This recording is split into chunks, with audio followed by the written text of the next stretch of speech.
Buenos días.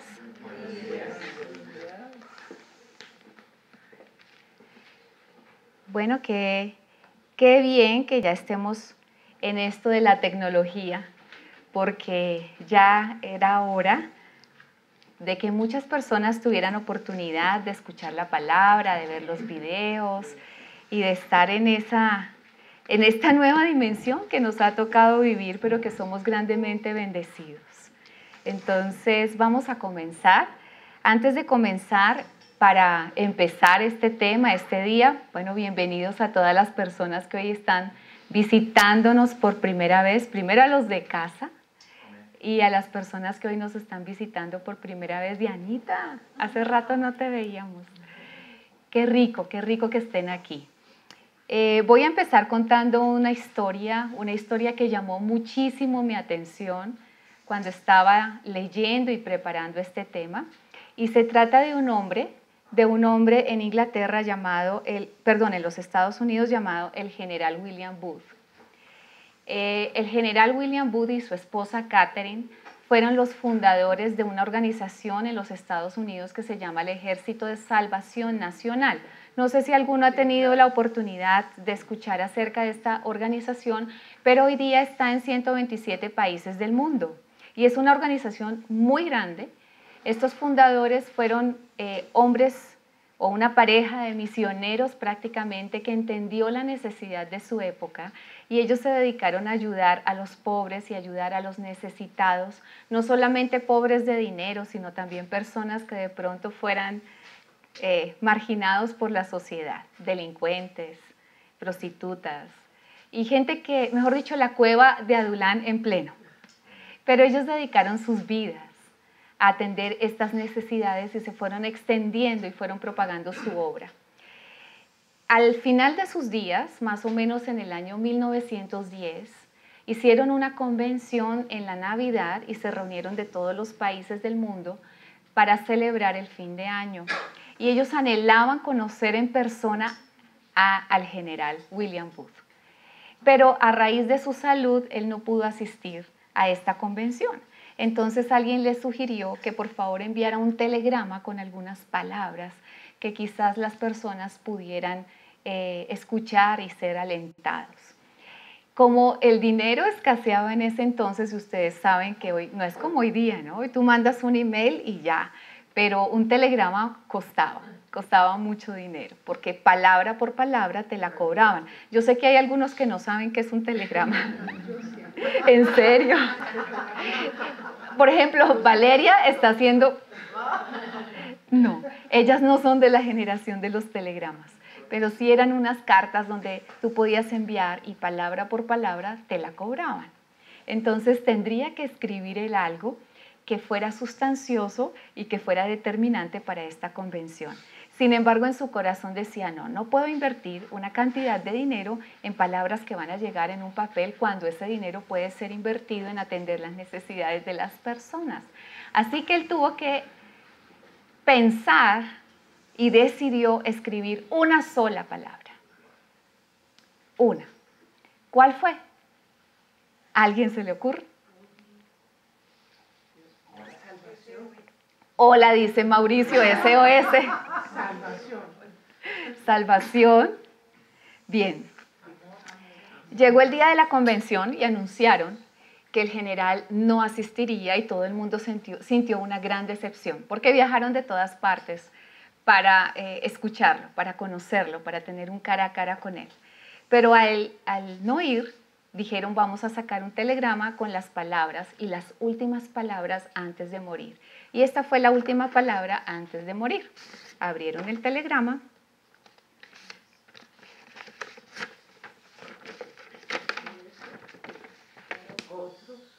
Otros.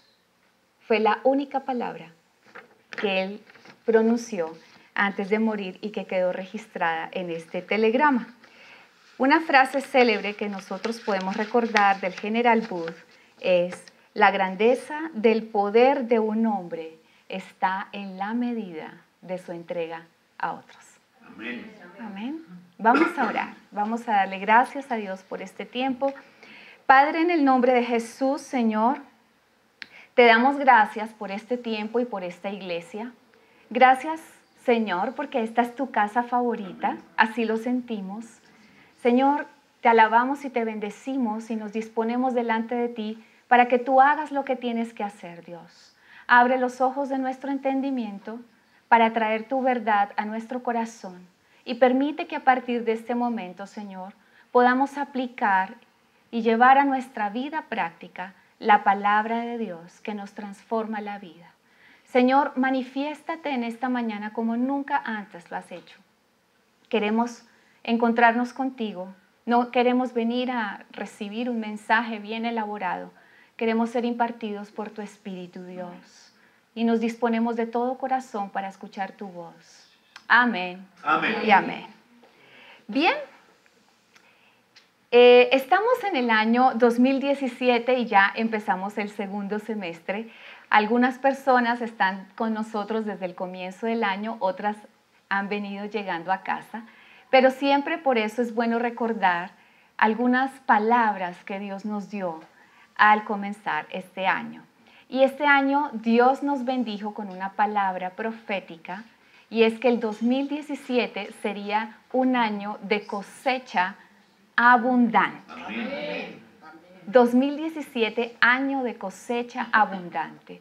Cuando tú tienes una palabra profética, la palabra profética es establecida, pero somos nosotros los que tenemos que trabajar sobre ella, no solamente creyéndola en nuestro corazón, sino aplicándola a nuestras propias vidas y ejecutando planes de acción que puedan llevar a cabo el cumplimiento de esa palabra, de ese deseo de lo que hay en el corazón de Dios.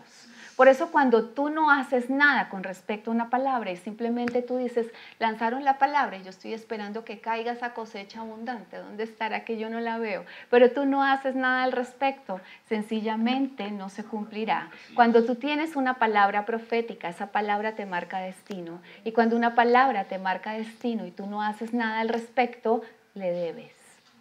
Así es. Y Dios no quiere que entremos al reino con deudas. ¿Cuántos lo creen? Amén. Dios no es amigo de las deudas. Así que vamos a buscar primeramente el reino de Dios y su justicia, porque todas las cosas nos van a ser añadidas. Amén. Si hay algo que tú en el primer semestre del año de pronto no hayas hecho, no hayas aplicado, de pronto estés un poquito estático o de pronto no estés viendo el fruto de tu cosecha, pero sí has venido trabajando, sí has venido creyendo, sí has venido orando, no creas que Dios no está trabajando.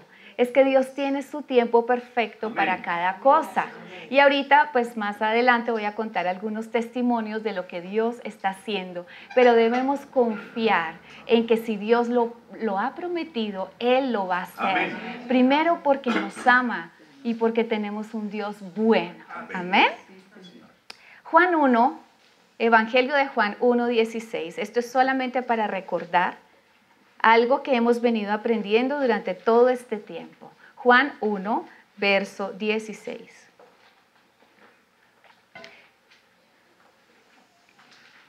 Dice la palabra de Dios, porque de su plenitud tomamos todos, y gracia sobre gracia. Pues la ley por medio de Moisés fue dada, pero la gracia y la verdad vinieron por medio de Jesucristo. Amén. Entonces sí, esto lo que hoy vamos a seguir viendo es aprender un poquito más acerca de la gracia, pero no solamente para que quede en tu conocimiento, sino para que tú lo hagas una realidad en tu vida, para que tú empieces a aplicarlo y empieces a caminar sobre ella. Jesucristo vino a traernos la gracia, vino a traernos la verdad, vino a traernos el reino. Y nosotros debemos entender que el reino no es algo estático. El reino no es algo místico. El reino no es una palabra, escúchame, el reino no es una doctrina. El reino es un territorio, tanto natural como espiritual, donde Dios te ha sembrado para bendecirte, para que cumplas su llamamiento. Y su llamamiento es que en su corazón está el crear y generar y dar a luz una generación de reyes y de sacerdotes. ¿Sí? Y esto tiene que quedar muy claro en nuestra propia vida, porque Dios desea que nosotros experimentemos dentro del reino un puerto seguro. Amén. Estamos viendo muchas cosas alrededor, cosas muy locas. O sea, no es más sino que tú abras redes sociales, leas los videos que te llegan, veas el noticiero y uno solamente puede decir, Señor, ven pronto. Pero nosotros no podemos olvidar que estamos en el reino. Y todas estas cosas que estamos viendo han sido anunciadas en la palabra de Dios. Y esto, la palabra de Dios, para aquellos que de pronto les da un poquito de perecita, leerla, estudiarla, aprender o involucrarse en un discipulado, la palabra de Dios no es un libro devocional. Algunos lo hemos reducido a un libro devocional. Pero esto no es un libro devocional, donde tú aprendes unas enseñanzas maravillosas que alimentan tu fe y de pronto te dan alguna esperanza.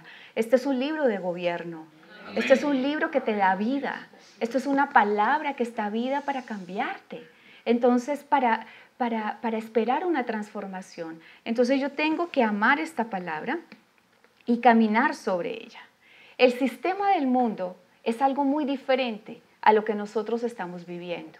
El sistema del mundo añade tristezas con él. ¿Cuántos lo saben? ¿Sí? Bajo este sistema hay un engaño total.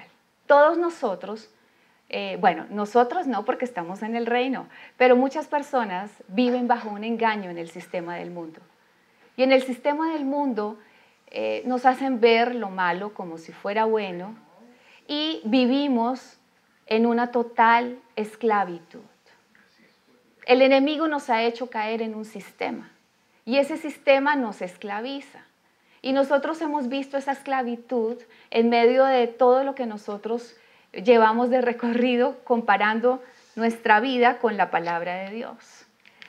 El otro día estábamos atendiendo consejerías y atendíamos una consejería especial de una persona que tenía un puesto de trabajo donde ganaba mucho dinero, o sea, un puesto de trabajo muy alto en una organización. Estoy hablando de un puesto más o menos, ella ganaba entre 15 y 18 millones más o menos, pero de sueldo mensual, ¿sí? Entonces uno dice, wow. Pero cuando yo hacía las preguntas, algunos saben que yo a los pacientes les pregunto qué comen y todas estas cosas, esta persona tenía unos problemas de salud y cuando yo le preguntaba de qué se alimentaba, pues todos los días comían arroz con huevo frito, ¿sí? Y pasta y salchicha. Y yo le decía, bueno, pero es que esta comida te hace daño, ¿por qué les gusta a ustedes esta comida? Entonces me decía, mira, la verdad es que no nos alcanza el dinero para hacer mercado, o sea, realmente nosotros no estamos en una situación muy difícil. Entonces yo observaba y puse en un papel todo lo que esta persona estaba viviendo. Primero puse su ingreso mensual. Entonces le empecé a preguntar dónde vive, qué tiene, entonces entendí que vivía en una casa cerca a la ciudad de Bogotá, entre otras cosas muy bonita. Tenía tantos perros, tenían 2 carros, una cantidad de cosas, pero su sueldo no le alcanzaba para comer, ¿sí? Y estaba viviendo una vida miserable porque tenía problemas de salud. Y los problemas de salud empezaban por el estrés y la digestión y los hábitos incorrectos. Entonces yo dije, pues Dios mío, no se vale. Esto es un engaño muy grande. Pero en este engaño nosotros vivimos. Y el otro día un colega, compañero de mi esposo, también vino a nosotros por problemas en su matrimonio, problemas muy graves. Entonces le decíamos, ¿por qué tienes problemas tan graves? Decía, son problemas financieros. Y bueno, ¿estás sin trabajo? ¿Qué es lo que pasa? No, era el gerente de un gran laboratorio farmacéutico y tenía un puestazazo. Mejor dicho, ni nosotros reuniríamos todo ese dinero. Y por las noches hacía turnos de médico en los hospitales. Entonces nosotros no entendíamos por qué tenía problemas financieros. Pero era cierto. ¿Por qué? Porque él quería mantener un estándar mucho más alto del que podía sostener. Y tenía que sostener la cuota del club donde jugaban golf con su familia. Entre otras cosas, su familia iba al club sin él porque él tenía que estar trabajando. Entonces, todo esto ha constituido un engaño, y un engaño en el que todos nosotros hemos caído. Por eso Dios tiene que hablarnos y tiene que permitir que nosotros revisemos nuestra misma situación para ver qué cambios o en qué nosotros hemos caído en el engaño, porque nosotros no queremos vivir en un sistema del mundo esclavizado, sino que nosotros hemos sido llamados para vivir como reyes y sacerdotes. Cuando nosotros ejercemos nuestra función de sacerdotes, creo que lo hacemos muy bien, porque yo veo que muchos venimos a la iglesia y lo hacemos con mucho agrado, y yo observo cómo adora la gente. A veces me siento atrás, mi esposo también, y nosotros somos felices. Ahorita yo estaba al lado de Mauricito y estaba tan rico porque él estaba expresando toda su adoración y todo su amor sin pensar en lo que estaba al lado, y me estaba llevando a un momento de adoración muy especial. Ese es el sacerdocio, ¿verdad? Es aquel lugar de intimidad donde tú llegas y donde tú llegas ante el Rey y tú fructificas, porque todo el que entra a intimidad fructifica. Amén. ¿Sí o no? Pero creo que nos hace un poquito falta aprender el rol de reyes, porque el rol de reyes no se lleva a cabo dentro de la iglesia, se lleva a cabo afuera, en mi mundo, en donde Dios me colocó, en donde yo trabajo, en mi familia, en el entorno, en el camino. Y esto es algo que quizás como que no estemos viendo mucho. No sé, ¿a usted le pasa? A mí me pasa.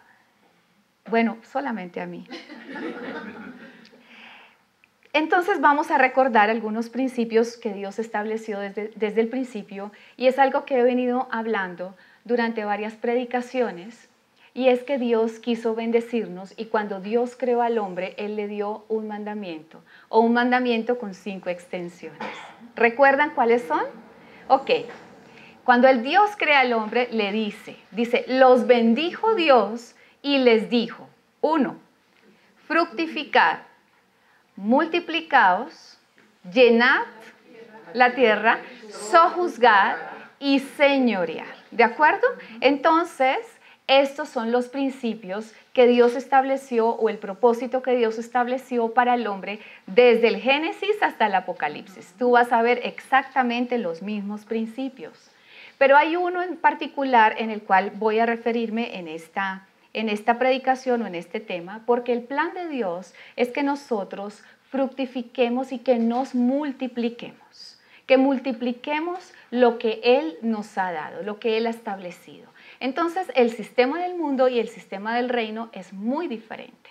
En el mundo, a ti te enseñan que para multiplicar tienes que acumular, ¿sí? Y el hombre siempre está trabajando en adquirir más riquezas, en adquirir más propiedades, en adquirir más bienes y, en fin, acumular, acumular, acumular. Ese es el sistema del mundo.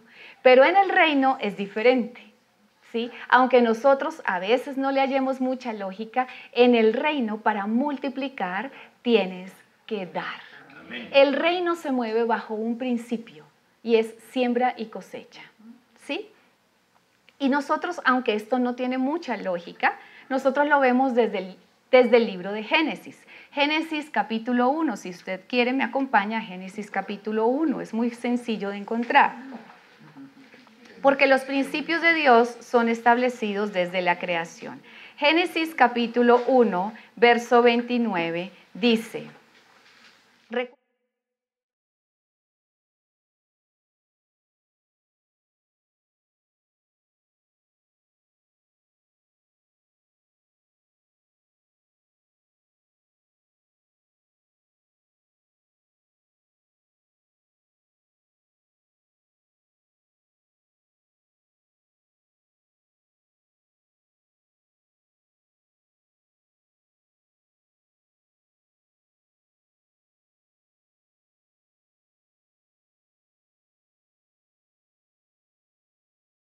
todo lo que había hecho, y aquí que era bueno en gran manera. Y fue la tarde y la mañana el día sexto. Es decir, Dios mandó que la tierra en su potencial productivo diera al reino. Amén. Ese es un principio. Dios primero dice la palabra de Dios, que cuando Dios crea la tierra dice, y dé semilla, y dé fruto. Entonces aquí dice, Dios le dice a Adán, ¿verdad? He aquí ocedad, toda la planta que da semilla. En el reino todas las cosas dan. Amén. En el reino todas las cosas dan. ¿Sí? Y esto es algo que debe quedar en nuestro corazón para llevar una vida fructífera. Todos tenemos algo que dar. El viernes estaba en una consulta, una paciente muy querida de Robert, es una paciente de muchos años. Ella es japonesa y todos los años viene y en fin. Pero cada año me cuenta su historia. Entonces hablaba con ella y me contó de su quiebra económica. Entonces tuvo una quiebra terrible, perdió todo. Y yo le decía, Dios mío, ¿y cómo hiciste? ¿Y ahorita cómo estás? Me dice, súper bien, tiene 4 empresas en este momento. Y vino acá y ella es grandemente bendecida. Y entonces empezamos a hablar de sus 4 empresas. Pero cuando llegamos al tema de si tú crees en Dios, ella me dijo, claro, yo creo en Dios, pero soy budista. Entonces yo le dije, ¿por qué? ¿Por qué eres budista? ¿Qué es lo que te llama la atención? ¿Cuántos saben que nosotros estamos llamados a no juzgar, sino a presentar una defensa sabia de nuestro evangelio, verdad? Entonces yo quería saber cuál era el secreto y ella por qué era tan bendecida. Porque ella se quebró, ella perdió muchos millones de dólares y en este momento está otra vez a nivel, pero es que no han pasado ni 4 años. Entonces cuando ella me empezó a contar, ella me decía que ella practicaba el budismo porque el budismo está centrado en dar. Y ella hizo del dar un hábito en su vida. Entonces ella me dice, todos los días de mi vida, absolutamente todos los días de mi vida, como hábito yo tengo el dar. Entonces ella da a sus empleados, ella da a su familia, ella da a la gente, ella da al del camino, ella da. Dar es un hábito en ellos. Obviamente cuando yo le pregunté, ¿y tú crees en Dios? Me dijo sí, y yo le dije, ¿quién es Jesús? Y me dijo, el Hijo de Dios. Entonces yo creo que hay una mezcla y creo que lo que más le llamaba a ella la atención es el principio, no tanto el ídolo como tal. Entonces entendí que el principio de dar, aun cuando ella no esté en la verdad, el principio es aplicado. Y cuando el principio es aplicado, pues tú eres bendecido. Hay gente que ni siquiera viene a la iglesia, ¿saben? Hay gente, y a mí me asombra, hay gente que viene y nos golpea y nos dice, pastor, no, mafecita, porque no son, vengo a traer el diezmo para Tierra Nueva. Y yo, gracias, y yo oro. Tengo 2 personas que diezman en este lugar y no vienen acá, ni se congregan, ni nada. Obviamente oramos por ellas, obviamente siempre estamos solícitos a atenderles, a bendecirles, a orar para que vengan, para que empiecen a fructificar, ¿verdad? Pero son grandemente bendecidas. Creen en esta tierra porque entendieron el principio de la siembra y de la cosecha. ¿Amén? Amén. Dios siempre nos dio, incluso hasta cuando el hombre falló, Dios dio la provisión.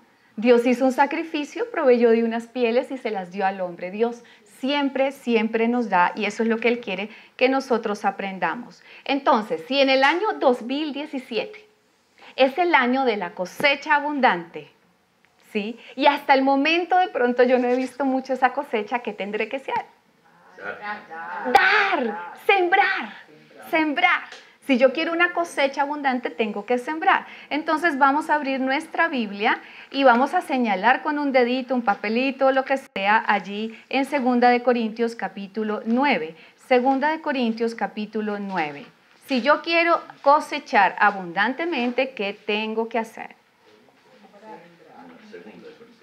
2 de Corintios capítulo 9, verso 6, dice, pero esto digo,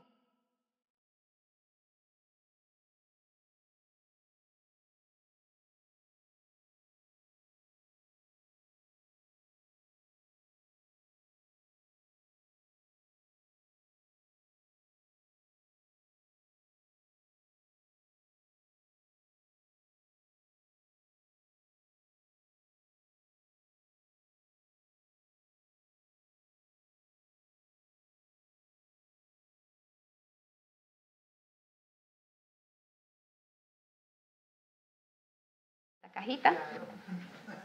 Ok, esta cajita solamente es un símbolo, lo que pasa es que ya está bien pesada, ¿sí? Es un regalo. Esta cajita simboliza un regalo que se llama gracia. Y para los que no han estado con nosotros en todas las prédicas, voy a explicar qué es la gracia. La gracia es algo que Dios nos dio en forma de un regalo. Y es un regalo que no merecemos. Algunas personas dicen, Dios, dame lo que merezco. Mejor no ore así. Mejor no ore así porque yo creo que si Dios nos diera lo que mereciéramos, sería una buena paliza. ¿De acuerdo? Entonces, este regalo es maravilloso y este regalo se llama gracia. Y esto es algo que nosotros no hacemos por nosotros mismos. ¿Y qué es lo que nos permite la gracia? La gracia nos da salvación, en primer lugar. No es por nuestras obras. Hay algunas personas, y creo que lo voy a repetir, esa razón de las personas que vienen por primera vez, algunas personas están creyendo que todos merecemos estar allí en el cielo y que sencillamente algún día cuando vayamos al cielo vamos a tener una cita con San Pedro, creo que le llaman, y entonces de pronto antes de entrar alguien va a coger, bueno, Pastor Robert, sus obras buenas las vamos a poner aquí en la balanza y sus obras malas las vamos a poner aquí en la balanza y la que pese más es la que a usted le da la entrada al cielo. Error, error. Por eso debemos ir a la palabra de Dios. La Biblia dice que es por gracia que somos salvos, es por la fe en Jesús, no por lo que tú hayas hecho, sea bueno o sea malo, aunque sí vas a tener que rendir cuentas sobre las cosas que has hecho, buenas y malas. La palabra de Dios dice que nosotros los creyentes estaremos delante de Dios en el tribunal de Cristo y rendiremos cuentas sobre lo que Él nos entregó. Y Él nos entregó muchas cosas, ¿saben? Alguna vez lo vimos. Él nos entregó minas y nos entregó talentos, ¿sí? ¿Alguno recuerda la parábola de los talentos? De pronto las personas que vienen por primera vez conocen la parábola de los talentos. Ok, dice la palabra que un hombre rico repartió una vez unos talentos. A uno le dio uno, a otro le dio 2 y a otro le dio 5. Y al cabo de un tiempo volvió y pidió cuentas de su inversión, ¿cierto? Y el que tuvo 2 había multiplicado y le dio al Señor 4. Y al que le dio 5 lo multiplicó y le dio al Señor 10. Pero al que tenía un solo talento lo enterró porque tuvo miedo y no produjo nada. Y el Señor tuvo que decirle, siervo malvado, ¿cierto? Siervo malvado. Entonces, Dios quiere que nosotros multipliquemos todo lo que Él nos ha dado y por eso nos da algo que en el verso 8 está establecido. Poderoso es Dios para hacer que abunde en vosotros toda gracia. Y por eso he titulado esta prédica, La gracia de dar. ¿Ok? La gracia de dar. Y quiero explicar por qué nosotros necesitamos la gracia para dar. Porque gracia es una capacidad que nos da a nosotros el poder de hacer algo que en nosotros no está. De hacer algo que está fuera de nuestro potencial. ¿De acuerdo? Entonces, el dar no es algo que esté en nuestro corazón. Nosotros dentro de nuestra naturaleza caída antes de Cristo, siempre hemos tenido o tuvimos un espíritu muy egoísta. Si no, yo quiero que hagamos un ejemplo y ve, repárteles dulces a los niños. Dale a cada niño una bolsa y dile que venga y los reparta. No, yo creo que Micael sí los reparte, yo lo conozco. Pero dale a un bebé, ¿cierto? A un bebé, de pronto, mira, yo te doy esto y compártelo con tu hermanito. ¿Qué hace? No, mío, ¿cierto? Juega con tu muñeca y préstasela. No, mía. Sí, a las nietas nosotros las ponemos a prueba y uno se da cuenta que el ser humano por naturaleza, ¿sí?, es egoísta. Por eso nosotros necesitamos una gracia, un potencial, una capacidad que va más allá de nosotros mismos para poder dar, escúcheme, no como usted quiera, ni por presiones, ni por manipulaciones, sino como Dios nos enseña. Amén. ¿Sí? Porque Dios establece unos principios y muchos de nosotros de pronto no hemos todavía recibido esa cosecha abundante, quizás porque no estoy aprendiendo o aplicando los principios establecidos que yo tengo que conocer. Es que los principios a mí me dan una posición en el reino. Y cuando yo no conozco los principios, pues ni sé dónde estoy parada en el reino. Sé que por ahí hay un reino que siempre hay que cosecha, pero de pronto no lo estoy haciendo a la manera de Dios. Y esto es algo que yo voy a explicar paso a paso, pues uno de los dones es la maestría y creo que en 8 días voy a explicar pasito a pasito qué es dar, todos los tipos para dar, qué es primero y qué no lo es, para que nosotros de pronto entendamos lo que el Señor quiere revelarnos.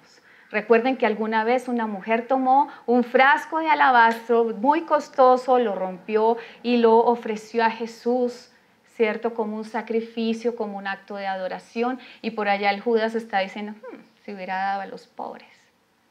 Porque muchas veces esa es la mentalidad, porque no entendemos el principio del reino. Entonces la gracia basada en el dar. ¿Amén? Amén. Bien, porque nosotros necesitamos esa gracia, porque nosotros estamos acostumbrados a dar poco y esperar mucho. Voy a volverlo a decir. Estamos acostumbrados a invertir poco y esperar mucho. Señor, bendíceme. Señor, y muchas veces vemos que a otros los bendice Dios, ¿sí? Pero créanme que si nosotros como que recalibramos nuestro aprendizaje, vamos a ser grandemente bendecidos. Amén. Jesús quiso enseñarnos la manera de dar. Y quiero traer al escenario 2 personas con las cuales él tuvo contacto para que aprendamos un poco de ellas y tal vez nos identifiquemos y podamos corregir o podamos potencializar nuestra forma de dar. Vamos a abrir nuestra Biblia en el libro o en el Evangelio de Marcos, Marcos capítulo 10. Marcos capítulo 10. Vamos a leer desde el verso 17. Esto es un pasaje que todos hemos estudiado alguna vez. Amén. Marcos capítulo 10, verso 17. El joven rico, sí, Señor.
De una aguja, que entraron rico en el reino de Dios.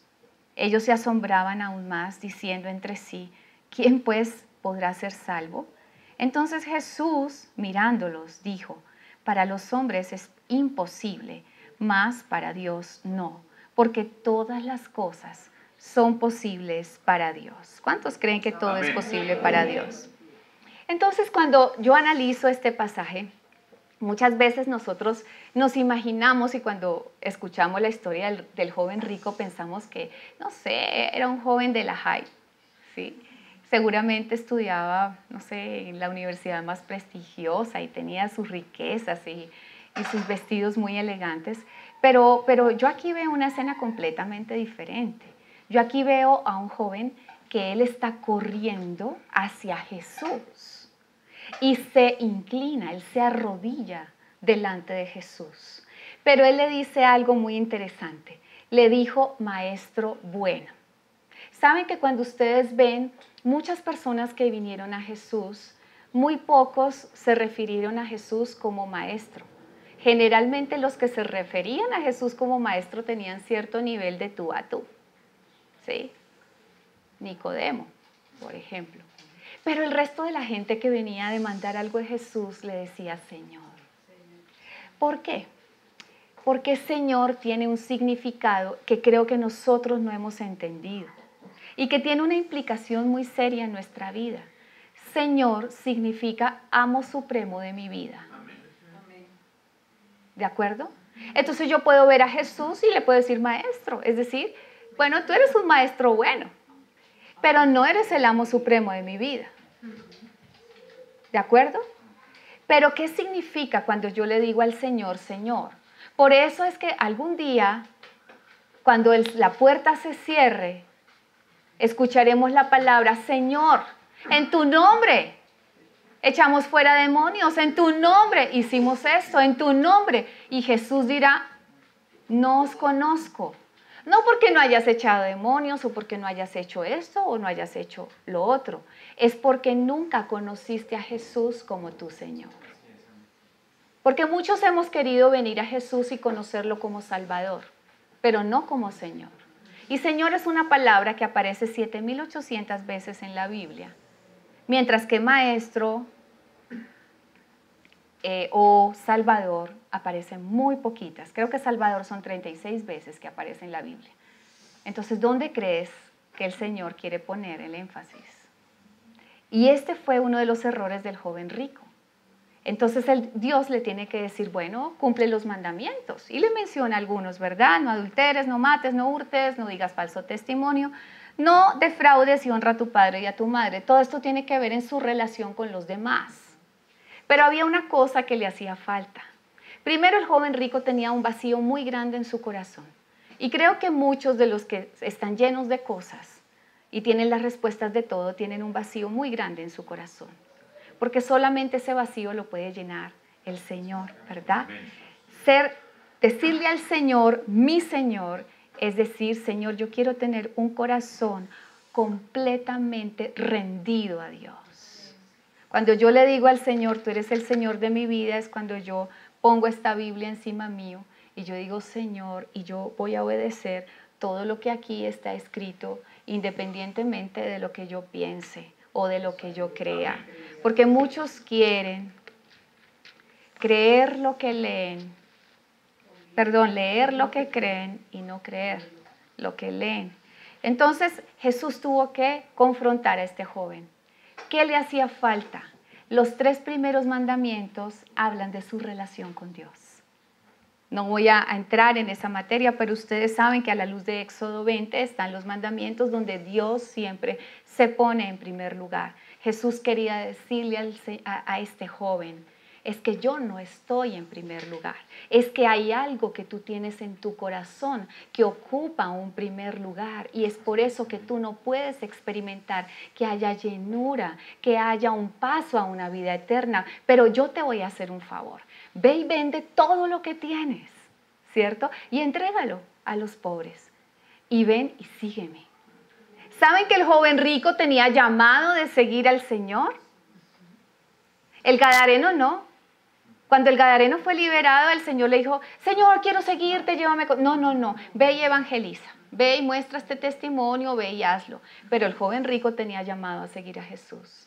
Tenía llamado a ser uno de los discípulos de Jesús. Pero dice la palabra de Dios que Jesús le amó, porque sabes que Jesús te ama si das o si no das. Amén. Yo no te estoy diciendo que Jesús te va a dar más si tú vienes al alfolí y depositas más dinero. No es así. Jesús te ama, des o no des. Pero, las bendiciones del reino, ¿cierto? No las podrás tener si tú no obedeces la palabra. El amor de Jesús es incondicional. El amor de Dios es incondicional. No depende de tu ofrenda. Pero la bendición de tu vida sí depende de ello. Porque el que siembra escasamente recogerá. Entonces, difícilmente le era a este rico entrar al reino de los cielos. Este rico quedó con todas sus riquezas. Pero ¿y su vida eterna? ¿Y la entrada al reino? ¿Qué pasó en su corazón? ¿Qué pasó en su corazón? Y por eso quiero que meditemos nosotros qué hay en nuestro corazón que posiblemente esté primero que Dios. Porque si a mí me cuesta algo tan sencillo como el dar, ¿será que hay algo que está ocupando un lugar primero en mi corazón? Y por eso quiero que anotes esta cita y después la buscamos, o los que tienen Nueva Traducción Viviente, porque me gusta más. Primera de Juan es una carta, una epístola, capítulo 5, verso 21. Y ojalá la pudieras subrayar, ¿verdad? No sé si la tenemos en pantalla, Primera de Juan 5, 21, pero de la Nueva Traducción Viviente.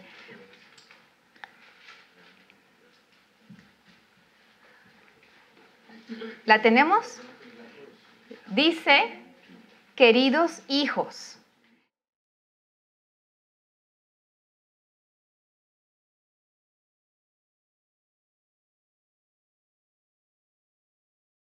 Todo lo que pueda ocupar el lugar de Dios en el corazón.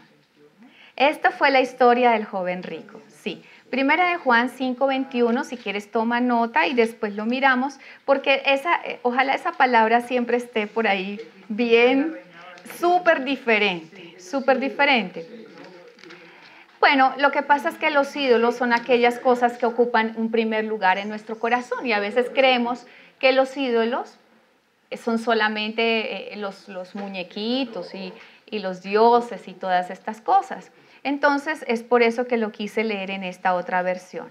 Vamos a entrar en escena con otra persona que es completamente opuesta al joven rico. ¿Quién creen que es? Usted pasa sus paginitas, unas 2 paginitas, y vamos a Marcos capítulo 12, verso 41. Marcos capítulo 12. La viuda, sí señor, la viuda. Marcos 12, 41. Estando Jesús sentado delante del arca de la ofrenda, miraba cómo el pueblo echaba dinero en el arca, y muchos ricos echaban mucho. Y vino una viuda pobre, y echó 2 blancas, o sea, un cuadrante. Es decir, para que usted entienda, 2 monedas pequeñas.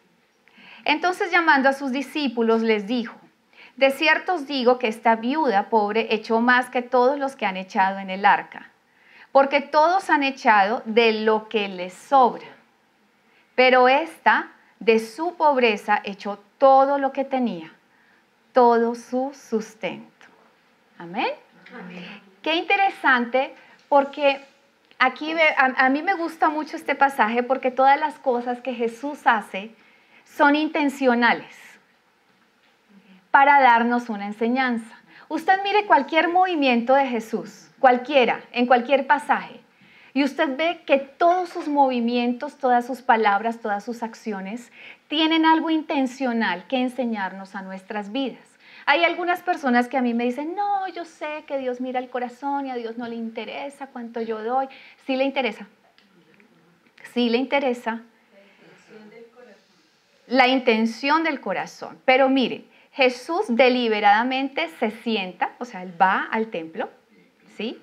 Se sienta enfrente del arca. Hagan de cuenta que cuando usted vaya ahorita a dar su ofrenda, Jesús está sentado y va a ver, ¿sí? A él le interesa ver. Le interesa ver. Y le interesa darle una enseñanza a sus discípulos. Si usted se fija en el joven rico, él está con sus discípulos y aquí también él está con sus discípulos. Él quiere enseñarles principios y principios que les vayan a servir para toda la eternidad. ¿Y qué es lo que Jesús quiere ver? Para Jesús lo importante no fue la cantidad.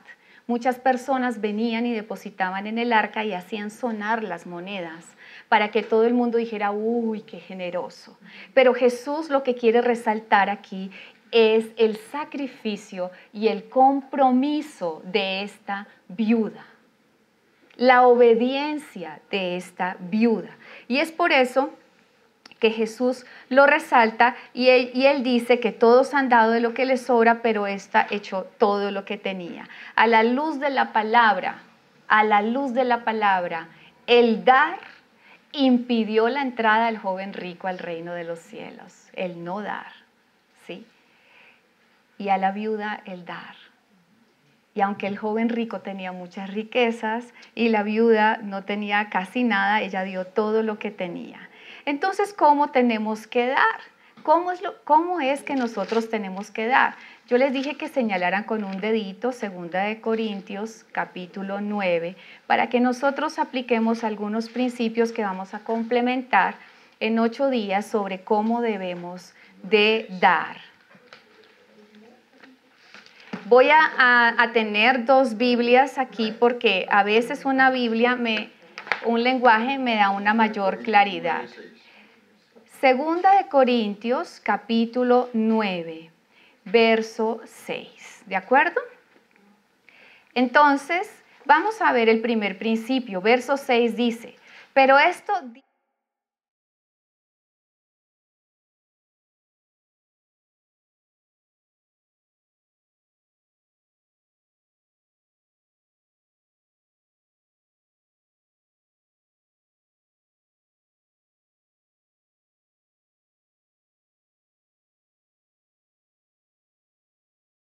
abundante. ¿Y qué quiere decir esto, mis amados? Es que así como Dios nos ha hecho un llamamiento de reyes y de sacerdotes, Dios mismo a nosotros nos da la facultad, escúchenme por favor, nos da la facultad de determinar el tamaño de mi cosecha. Amén. Es la medida en que damos, es la medida en que recibimos. Dios multiplica es lo que damos, no lo que esperamos, lo que tenemos. Entonces, esto es un principio de reino que te tiene que quedar claro. Si tú vas cuando Jesús estaba enseñando, cuando Jesús quiso alimentar una multitud, Él bendijo los panes y Él bendijo los peces. Pero los peces y los panes no se multiplicaron cuando Él los bendijo. Se multiplicaron cuando los discípulos los repartieron. Fue en las manos de los discípulos, en el dar, cuando se presentó la multiplicación. Eso es un principio. Entonces, vamos a entender ahorita, wow, 2017, año de cosecha abundante. Entonces yo voy a revisar. Ahora, no vayas a creer que el dar solamente está traducido en dinero. No, no, no. Hay muchas cosas que tú puedes dar. Hay muchas cosas que tú puedes servir. Hay muchas personas a las que puedes llamar. Hay muchas personas a las que puedes ayudar, por las que puedes orar, por las que puedes interceder. Entonces, el dar es un principio del reino. Número 2, segundo principio, vamos a leer el verso 7. Cada uno dé como propuso en su corazón, no con tristeza ni...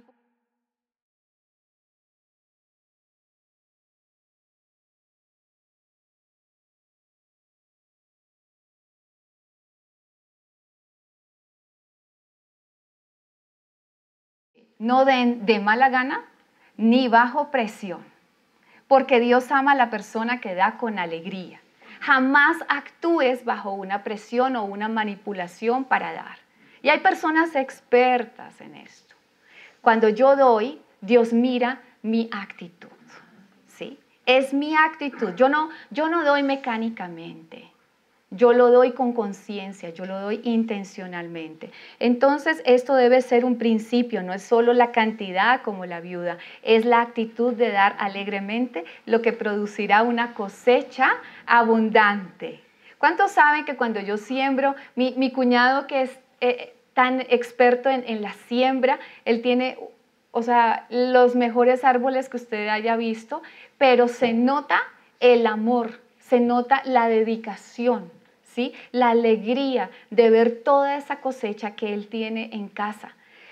Es más, él nos da a veces un arbolito y se nos muere.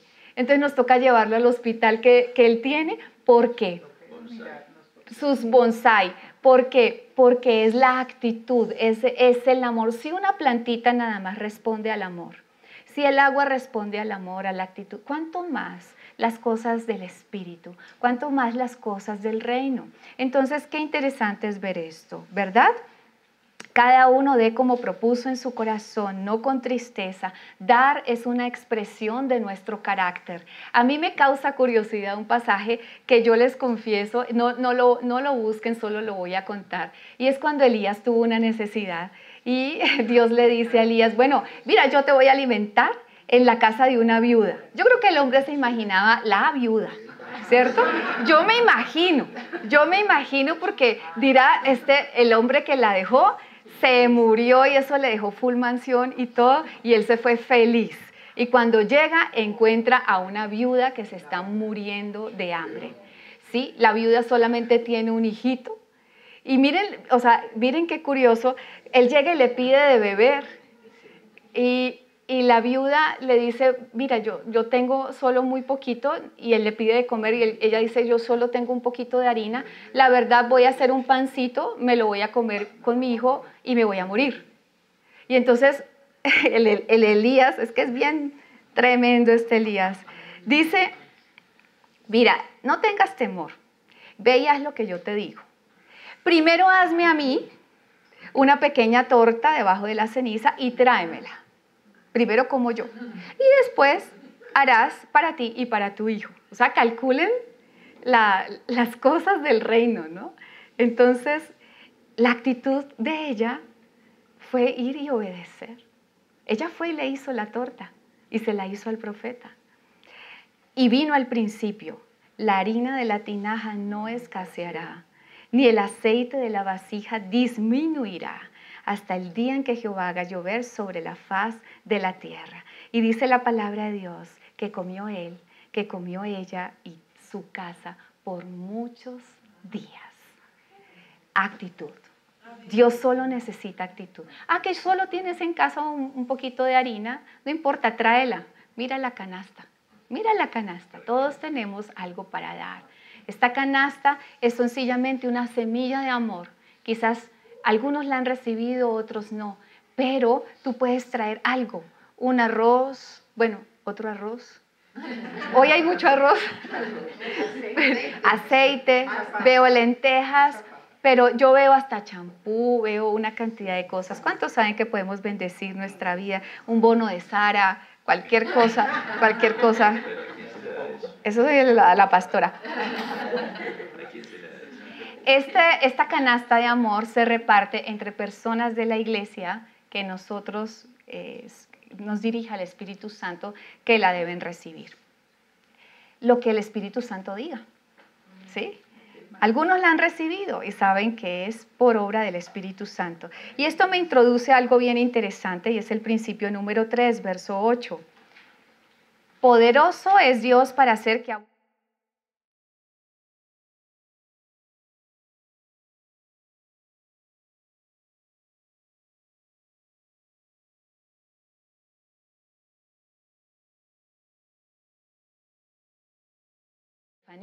Estefanía es una compañera de trabajo, nos colabora en el área de recepción y servicio al cliente. Es una niña muy talentosa, canta, mejor dicho, como, no sé, Celine Dion a la versión Tierra Nueva.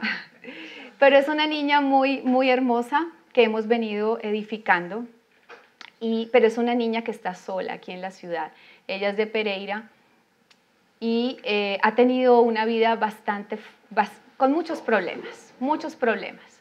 El hecho es que ella todos los años hace algo a motu propio y es que reúne de sus recursos para comprar algunas cosas para los niños. Entonces ella hace eventos y le participa a la gente que está alrededor y la gente le siembra y ella compra sus dulces y todo y siempre hace un evento de Navidad. Ella lo ha titulado Navidarte porque ella es muy artista, ¿no? Ella es muy histriónica, ella con sus manos elabora una cantidad de cosas. Y a mí me asombra que la gente le copia, o sea, ella tiene una gracia especial para todo. Entonces ella me estaba compartiendo, ella entró a estudiar a la universidad porque como empezó a trabajar con los niños, ella dice, yo tengo un llamado hacia los niños, pero quiero hacerlo bien, yo quiero conocer cómo es esto. Y entró a estudiar con mucha dificultad. Es una niña que a veces nosotros la vemos y no tiene ni con qué comer muchas veces. Pero Dios la ha bendecido grandemente. No tenía para su universidad. Obviamente, muchas personas han sembrado, al principio de año se sembró una ropa, etcétera, etcétera. Pero cuando yo llegué del viaje con mi pastora, ella me sorprendió porque cuando yo me fui de viaje, ella estaba muy agobiada porque no tenía para completar su último semestre de universidad. Entonces, cuando yo llegué me decía, no puede, ella me dice mamita, ¿no? Entonces, mamita, no puede creer lo que me pasó. Entonces yo, ¿qué pasó, Nia? Me dice, no, mamita, ya pagué el semestre de la universidad. Entonces yo le dije, seguro pidió un préstamo. Y me contó. Dios movió el corazón de una parejita muy hermosa. De una parejita muy hermosa, que son como ángeles, y la conocieron. Y ellos le dieron el dinero en efectivo para pagar toda su universidad. Amén. Todo. Amén. Es hermoso. No solamente le pagaron la universidad, le compraron ropa. No cualquier ropa. La llenaron de ropa, le compraron sus materiales para la universidad, le pagaron todo su semestre. Ella cuando llegó allá, claro, ya se habían vencido las matrículas y ella llegó, no, pero ¿cómo va a ser? ¿Cómo le vamos a financiar? Vengo a pagar en efectivo. Y entonces, y empezó a contar y me contaba, ¿no? Entonces ella cuando me contó me dijo, mamita, ¿tienes sobres de diezmos? Y yo miré, ¿vas a diezmar? Dijo, sí, y me hizo tomarle una foto. Entonces ella depositó y me dijo, porque ella quiere recordar el principio de su bendición. Amén. El primer día en donde Dios decidió catapultarla hacia su destino. Y yo estoy segura que es una niña que va a llegar muy, muy lejos.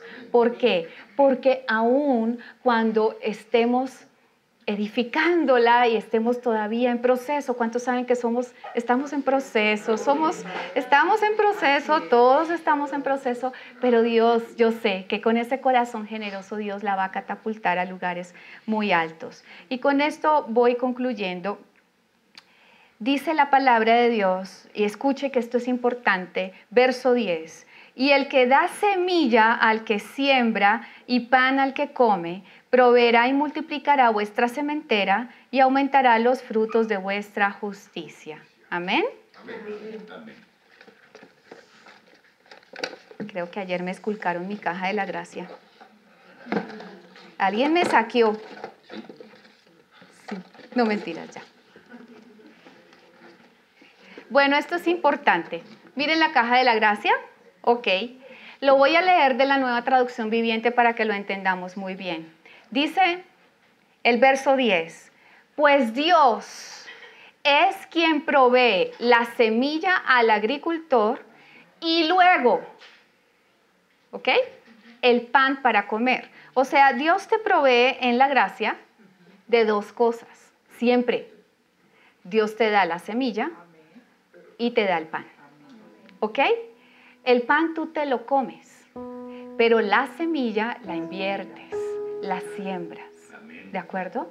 Entonces, ¿qué pasa cuando yo tengo esta semilla? Si yo tengo esta semilla, suponiendo que sea una semilla de manzana, y yo siembro una semilla de manzana, ¿qué va a pasar?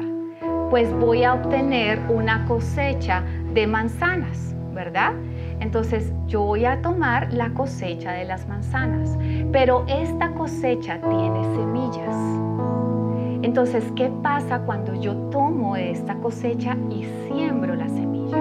Yo voy a tener una cosecha abundante. Pero ¿qué pasa cuando tú te comes la semilla? No hay cosecha, no hay bendición. Y quiero decirte que muchos se comen la semilla. Dios estableció unos principios muy claros porque Él da su provisión de dos formas. Y cuando tú te comes la semilla, créeme que no va a haber cosecha abundante. Yo puedo saber exactamente cuántas semillas tiene esta manzana, pero jamás podré saber cuántas manzanas tiene esta semilla. Esto es un principio del reino. Y quiero que nosotros meditemos por un momento. Solo medita por un momento. Si quieres cerrar tus ojos, solo medita por un momento. Si tú eres un dador, si en realidad tú estás sembrando la semilla o te la estás